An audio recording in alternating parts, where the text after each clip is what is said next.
Atlas dolum ve paketleme makinesi tüm kuru yemiş türleri için. Çok başlıklı tartım dolum sistemi, ağırlıkta hassasiyet, hızlı performans ve kalite istikrarı için.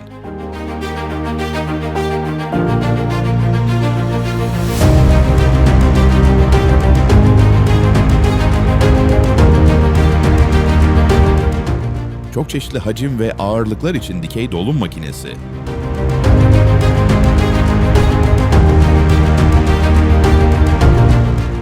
Yüksek kaliteli ambalajlama ve şık şekilli torbalar sunmak üzere tasarlanmıştır.